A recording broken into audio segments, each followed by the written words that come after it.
When they can have that focus, that we'll call it the North Star, that makes the sales process a lot easier. Cody, Rahul, tell me a little bit, like, what is Thinkrr? Like, how does it help agencies? Yeah, so Thinkrr's our voice AI platform that we designed originally specifically for GHL. So it does outbound, inbound, and web widgets.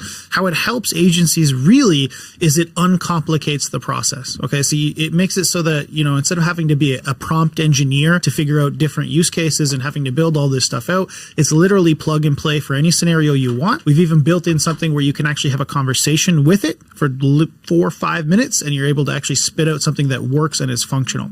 So this, in my opinion, removes a lot of the friction that people normally run into with not only GHL, but specifically the AI process. When you're selling this, when you're hyping this up to your clients, and then your clients go in to actually use it, you become a permanent fulfillment machine. You need to be involved in every single aspect of it. And every time they have a new use case or a new thing they want, what do you have to do? You have to go prompt engineer a new thing. You have to create all of that from scratch every single time. Or, God forbid, they have to go do it themselves, in which case that's when you churn clients. And we see this time and time again with GHL users. You hype it up, you plug it in, and you have 2 options. 1 or 2 clients, and then you're stuck in fulfillment forever. Or you end up passing it off to them, and they churn as fast as you get them. So it's a Let's big talk issue. about your high level experience. What experience? I've seen you guys in the community for the last couple of years. What is your experience in running a high level agency and helping other high level agencies? Yeah, so Rahul here was actually in the basement with Robin and Sean when they launched it. So I'll let him talk a little bit about that. I'm pretty sure I was a user before there was a name to the platform. Is that right? It was so early in the platform that I had a website that nobody had, and I built the website on ClickFunnels because they didn't even have a web builder. They didn't have a funnel builder, right? Yeah, so that's how long we've been on the platform. So we've been loyal to them just because of A, relationship, B, it's a great platform and we could see where it was heading, and they were building it on the backbone of simplicity. So they wanted to eliminate tech, get adoption, get stickiness for a lot of users, and it seems like they've done a pretty damn good job on that. For sure. You were there, like, were you consulting? Were you? No, like, I met Robin well before the platform when he was running an agency. We went to Hawaii for a common wedding with a friend, and that's where we got to really bond and kind of connect. And then from there, we kept in touch. He told me what he was up to. I don't know if Robin will remember this. When he got involved and I knew he was part of the ownership group, I just kind of joked around and said, Robin, send me your address because I'm going to sign a check. You're going to fill in the number because I want a piece. Yeah. And did you get a piece? No. So you have extensive experience, what I'm hearing, in helping agency owners. Now, have you ran an agency? Do you consult agencies? Well, tell me about. Let me go first on that, and I'll let Cody go second. So in 2004, I quit a company called Realtor.com, started a marketing agency in their parking lot the day I quit. From there, I just called clients from my phone, closed them, didn't have a way to process credit cards, but then I just knew sales is the lifeblood to any engine that's a business. So that's when I started, heavily focused on real estate and real estate advertising, which kind of built the agency on its own because real estate's one of the toughest categories to get right. It's not a tough category to enter, but just to get it right.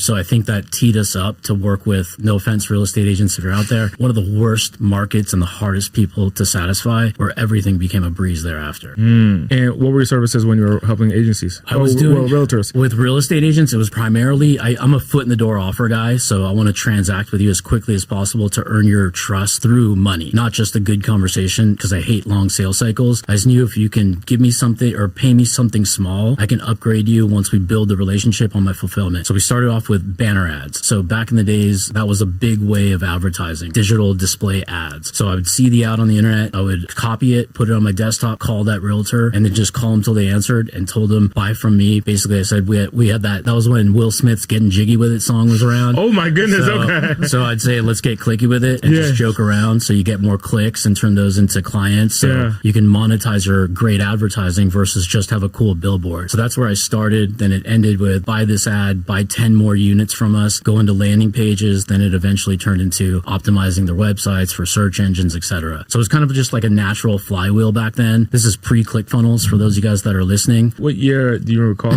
I started in 2004. Yeah, okay. So this is like a decade run. So this is the unique part. I quit Realtor.com, and then 3 years later of cold calling realtors all day, every day. Like when I say 24/7, I'm not bullshitting. I was sleeping in the office at least 4 to 5 times a week for the first 3 years. Love the commitment. And then next thing you know, I get a call and they say, come in. So I knew there was going to be one of two things. One, let's do business. Two, stop calling our clients. Luckily, it was the first. So they came in and they basically were pitching as if there was options. But then when I left that meeting, it was a one meeting close. They closed me. I didn't close them. And then I leave the building. And then one of the guys calls me, said, hey, I know we talked about hiring you guys in the future. We're hiring you right now.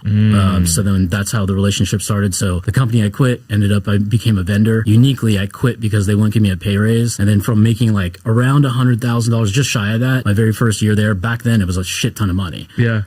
To them paying me $7 million as a vendor. Wow. Not a bad raise. That's not a bad raise. Not at and were you all. working with the same people that you were, like your previous managers, for example? When I went into the meeting, the guy that actually hired me, I don't even know if he recognized me because there's only like 3 Indian people and I'm one of them. Yeah. And he was the second one. He hired me for the job when I was an employee for Realtor.com. So he was the one that was in our boardroom meeting, if you will. And just a quick backstory. When I was in that meeting, mind you, I had 0 employees. It was just me. They thought I had a whole staff and everything. So to fill the room, so it wasn't just me, I brought my dad and I didn't, like on his name title, didn't have a last name. It just said his first name, VJ. And then I brought my girlfriend and her rules were just sit there, smile and take notes. And when they talk to you, shut the fuck up.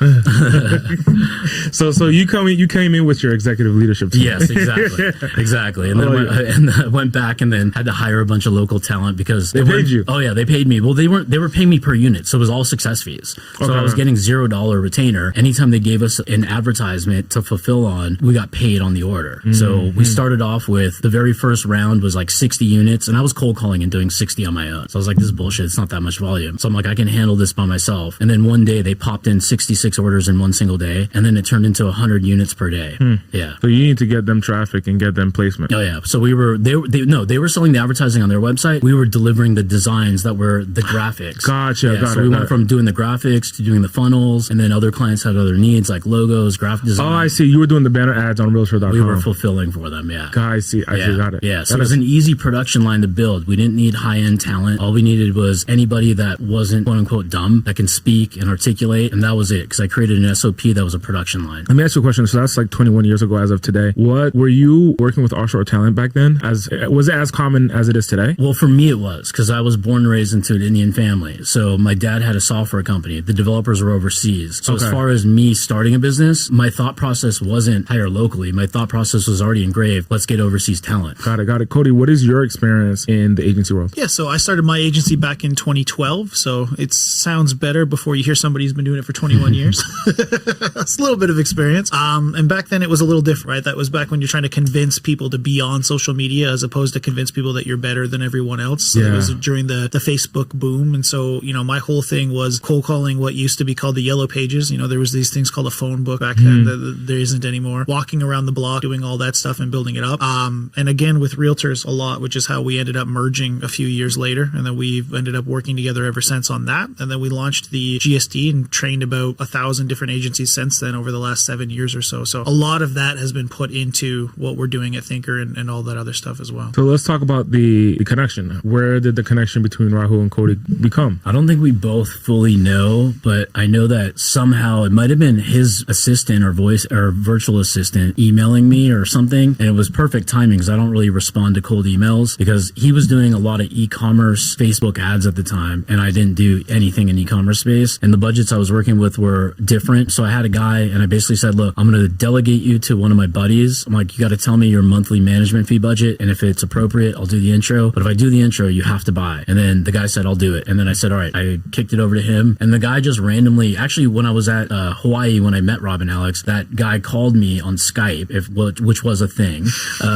And he said, and he actually, because he thanked me for the introduction, then I'm like, all right, I'm going to hit this dude up when I get home. And then next thing you know, we're starting to talk. We did a small little venture together to test each other, kind of do that little sniff test because partnerships are maybe harder than marriage. And then everything started to work out. We kind of have both egos. We kind of define roles and responsibilities, who's there for what, how we're going to diffuse fights in advance because we're both kind of that agency owners, if you will, business owners with our own free time. And we're both going to tell each other what to do, when to do it. So we kind of established that very early. And that's how we kind of collaborated. It was off the backbone of a cold email, a successful campaign, that guy complimenting him for his great work on Facebook. And then I'm like, fuck it, let's just do this thing. So let's transition to Thinkrr. Now, I hear the story, I hear the backbone, and there's substance there, right? There's relationships and there's experience. It's not like you guys came out of nowhere. You both have experience. How does Thinkrr come into play and what value does it serve for agencies? Well, I mean, I think a big thing here that I want to emphasize is I've got 13 plus years. He's got 21 plus years doing the thing, right? We still run a very successful agency and we still run a coaching program that's helped over 1,000 other ones. And it's that experience in how to actually solve a problem and what the actual end user wants and also what the actual agency can properly sell and demo that we've instilled build into Thinkrr. I mean, the whole thing is, when we tell the story about GHL, I love to tell the story about him being in the basement when it launched, because we've seen it grow, we've seen it develop, but I've also seen all the problems that most agencies run into, especially when they're trying to sell GHL, which is I'm going to sell every single feature, no matter how fast they launch it, and try to explain this whole system to you as a solving of every problem you've ever had. And the most successful ones who sell GHL are always the ones that can focus on the outcome and present one or two features that are well refined that they know how to use and pitch to explain that outcome, and let everything else be a bonus or something else that they get along the way. When they can have that focus, that we'll call it the North Star, that makes the sales process a lot easier. I like, the guy might be an asshole, but I like Jordan Belfort's straight line method for sales, right? You just one opening straight line to the close and try to keep it within the boundaries, right? Well, when you're not doing that in GHL, you're talking about all the things, you end up way up here. But if you have one or two features that you're pulling the conversation forward with, you can really sell that. And how that relates back to Thinkrr is by simplifying the complexities, by allowing us to have pre-built scenarios that solve individual problems, and by making it something the end client can actually use themselves. In Thinkrr, what is the problem that it's actually solving for an agency owner? That's one. And then what does it solve for the end user that's actually using the platform? So for the agency owner, I would say not one problem, but three core problems. Okay. Problem number one, again, is the overcomplicatedness and prompt engineeringness of GHL. That's with them having to learn how to do that all, teach their clients how to do that all, and everything else. So let's address that real quick. So we're talking about High Levels native voice AI. Correct. When you log into High Levels native voice AI, you need to switch to advanced. If you want anything to work functionally correct, you want it to switch to the advanced mode, and then you have to essentially become a prompt engineer to prompt it correctly. Correct. And for the different scenarios and stuff. And for the different scenarios, Thinkrr solves that. You don't have to prompt engineer. Correct. You don't do any prompting. We've done all the prompting on the back end. All the coding is done. You have two options. One, there's very clear boxes that you just put in one-liner. What is your offer? What do you want it to say in the intro, and go pick the scenario? Or two, you can actually have a quick conversation with it. So what we've done is we've actually built an AI co-pilot so that anybody who doesn't know anything can literally just sit there and talk to the voice AI about their business, and have literally, it's a 3 or 4 minute conversation, and it will build it for you based on what you tell it you want it to do. And it's already done and ready to go. So simply put, it's voice AI that creates voice AI. And in fact, we're going to have you actually make one right after this. Love it. Love it. Yeah. And we're going to time you as well. So I can talk to the voice AI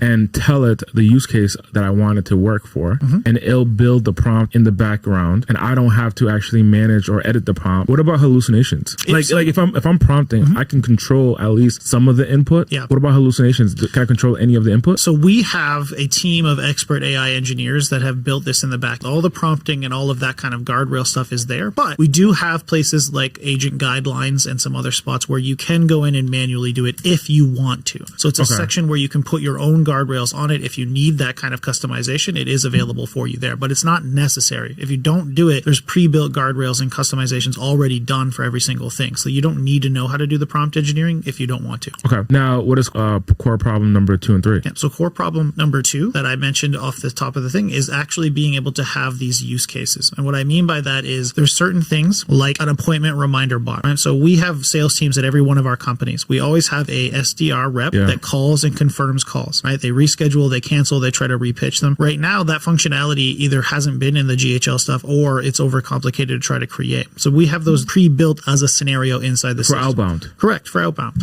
Right. It directly integrates with the calendar. It calls, it'll either confirm the call or reschedule it directly in that same calendar, or it can even, try to pitch you back and not let you cancel if you try to cancel. It can cancel it, but it will push back and try to make that not happen. It's stuff like that that's already pre-boxed that you can just plug in and solve whatever problems that your client might have that really help. Does the connection, is there a native integration with High Level? Correct. Or is it like a bunch of APIs? Yep. So no, it's literally directly connected through their actual direct integration through the marketplace. So it's right through triggers and actions. And the best part, I'm glad you brought that up. Simple. Is that, yeah, exactly. And the best part, I'm glad you brought that up though, is that, a lot of agencies have clients outside of that ecosystem. So it can stand alone. It's not just an add-on for GHL. It also is connected through make.com to 1,000 other places. It can stand alone as a system where it can just connect directly to a Google Calendar. And we're going to be rolling out soon both HubSpot, Salesforce, and other direct integrations to the major platforms as well. Okay. And then what's the third core problem that this Thinkrr solves for agencies? Yep. So the third core problem was actually what I just said. So I jumped ahead a little bit. Okay. It's being able to expand outside of it. So if you've got people who are using Jobber, for instance, or something like that, that's an integration we're rolling out right now. HubSpot and Salesforce, those are integrations, just exactly the same direct integration that we're rolling out with High Level is what we're rolling out for these other ones as well. Because a lot of these times people are trying to force their clients over onto GHL or try to merge the two together. It'd be nice to be able to have a system that could actually work in both if you are using both. both and have that be that way. Okay, and I'm sure that there's a price range for services to be able to get Thinkrr. Mm-hmm. What does it start at? So it actually starts, we're rolling out a freemium account here soon, but we've got a $39 plan as well, a $199 plan, and a $500 a month plan. And the difference between those plans is mostly how many sub accounts you can have. So the $500 a month plan is unlimited. You can have as many sub accounts, resell it to as many clients as you could possibly want. Unlimited agents, it comes with all of that stuff, as well as 600 minutes for free added to your account every single month. I'm trying to understand, like, why would a high-level agency who has access to voice AI and they can get as native inside the software, why would they want to pay an extra $500 to be able to get another platform? Yeah, for sure. Again, I have a couple of different answers to that. Number one, as of this recording right now, there's some pretty severe restrictions on any kind of outbound that you can do on high level, such as you have to use their own funnels with their own forms and their own language and all that stuff. So you can't plug in things like Facebook lead ads. You could only do 1 call per day per number and 4 over the course of like 2 weeks or so, 100 per session per the account. So there's really restricted on any kind of outbound that you can do in there. We do not have any of those restrictions. You can do any kind of campaigns, plug in anything that you have and make that all kind of happen. The other part of it is like what I said. So if you want 2 things, one, for it to be a plug and play system that every client you ever bring on can use, that's what you would need. You don't want to have a person stumbling around in the back end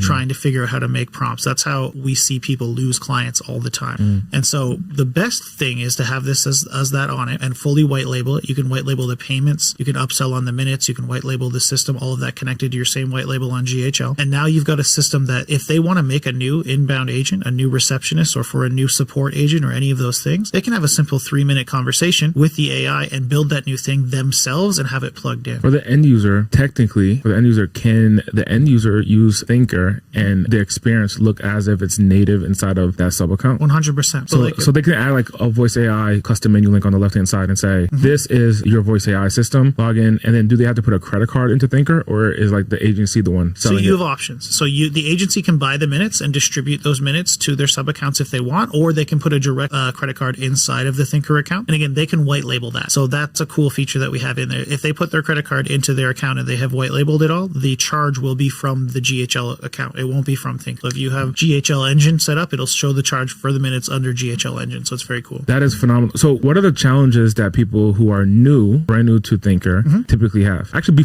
let's talk about money for a little bit. I know with high level, in order to have unlimited is $97 a month for a sub account. Is there something similar with Thinkrr? No. So right now, our minute cost is 9 cents a minute. It starts at 9 cents a minute. So we also have the interesting difference is we also have the option to do premium. So there is a higher cost per minute if you want even better LLMs and all that kind of stuff on there. So we like to give that kind of quality functionality as well. But for right now, it's 9 cents a minute. Okay. So when an agency signs up, what are typically some of the challenges that they may be having that, Thinkrr has already addressed? So a major challenge that we address with Thinkrr, you mean when they're coming into Thinkrr or overall? Thinkrr. Yeah, when they're coming into Thinkrr. Yeah. So I mean, it's the same with anything, right? You have an agency, 9 out of 10 times agencies who are working with GHL and they're going to be coming on here is always going to be, okay, I need to figure out how to sell this thing. I need to go get clients. There's 2 types of people that join. There's going to be people that have clients, and then it's how fast can we roll this out to our clients and how fast can we onboard them? We actually have an option to do unlimited white labeled onboardings for you. So if they have a group of clients or they are selling a lot of voice AI and they're in that, our team will actually go on as representatives of your team and onboard them and set them up for them, every single one of your clients. So unlimited. Branded to the agency. Branded to the agency. It's as if we're a part of your team. Yeah. Now, speaking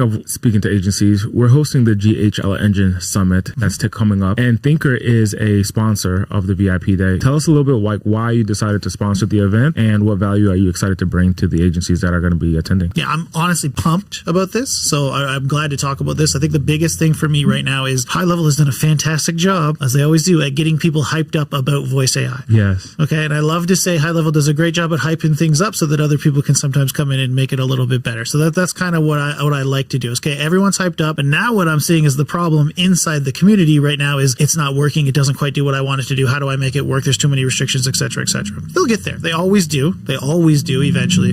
But what I want to come in and show these guys is the system so that they can show it how they can go take advantage of that right now. I talked a little bit about, if I can just kind of divert a little bit earlier about my story about how I used to have to convince people they should have a Facebook page and do all these things, right? Well, that was what the adoption curve and how they were a little bit far behind. And right now, what I'm seeing with the adoption curve of voice AI is everything is so expedited. I'm so amazed at how new the tech is and how many businesses I talk to. They're not saying, convince me I should use voice AI. They're saying, this is amazing. How do I implement this right now? Yeah. Right. And so GHL they see the value. They do. Dude, they're not questioning it at all. In Yeah. fact, they know they need to do it. They just don't know how to do it. And there's the thing. If you go in right now with the GHL thing, they're going to say to you, okay, that looks cool, but you can't leave me alone. I can't. What do I do now? Whereas this is like, okay, I can sell this to you and I can tell you a couple of different things. Go have a conversation with it and my team can have it plugged in today and it will already be solving your problem. So what I'm going to be doing at that event is teaching them that and then teaching them how to really simplify how they're selling this and pitching it. Forget the 20 thing slide deck. Use a 1-page document and one simple demo page that you show them the magic, because any technology sufficiently advanced is indistinguishable from magic, right? Arthur C. Clarke on that. So that's what we need. Show them the magic, connect it to a pain point, sell it, and see how easy it can be so that your clients don't need to be prompt engineers. You can stop churning them and we can start making money taking advantage of this hype wave together. I love it. I love it. So GHL Engine Summit, someone who's brand new coming to high level, they come to the GHL Engine Summit. They see your presentation. They're excited to learn about voice AI. What's going to be the next step for them afterwards? All right, so we're going to have a couple of options there. One is they can take advantage of this and get a Thinkrr account with us right there, and we're going to give a whole bunch of bonuses because we love Andy and we love his community and all that. So we're going to give them some handholding stuff and make sure we get all this set up for them. And then B is we're actually going to do a 3-day boot camp immediately after this where we are going to sit with people and do what I just said. We're going to show you how easy it is to build stuff, but we're going to build you demos together so that you have something you can show your clients that'll practically sell itself. We're going to give away some website pages that we've used ourselves to sell 7+ figures in voice AI SaaS. We're going to build you an outbound AI sales team, and we're even going to sit with you directly with myself and the other founders of Thinkrr and Andy himself as well and build out a product, meaning what is the biggest pain point your specific niche has? Let's build out the easiest, fastest selling thing you could possibly have so that you've got demo, sales team, product all ready to go by the end of those 3 days. So I'm quite excited about that boot camp. I think it's going to be amazing. For someone who's experienced, I've been in high level or going on 3 years now. There are people who's been in high level. I mean, I don't know about Rahul as far as back as Rahul, but there's people who's been in high level. They have a successful agency. They have team members. They have customers. And an event like this, the GHL Engine Summit, what could they actionably take away from seeing your presentation at the GHL Engine Summit? Look, I mean, even if they don't want to get Thinkrr, they're going to take away how to position, I think, voice AI. We have sold multiple 7 figures of voice AI specifically just over the last year alone. Before GHL had a bunch of the features that we've had rolling around for a while. So we're experienced in the market. We know how to position it. We know how to demo it. And the biggest thing is simplifying it down. For an experienced person who may have won a few SaaS awards and already has all these clients, they may be sitting there thinking, okay, well, how do I roll this out to my clients right now? Because it should be an add-on. It can be an upsell. It can be something where you can make a little bit more money monetizing your current audience already, right? And what did I say? Unlimited onboardings. We have that feature there, and we can also explain how to do that in an efficient manner. Dude, this has been phenomenal. Rahul, Cody, any lasting words you want to share with the agencies, the owners that are listening? No, I mean, just my biggest takeaway for any agency owner ever is always going to be remember to simplify and not over-explain every single thing. Figure out what the main core pain point you're trying to solve with whatever feature it is. And as always, get out there and get shit done. Yeah, join us over at the GHL Engine event. Right on. Thank you, Cody. Thank you, Rahul.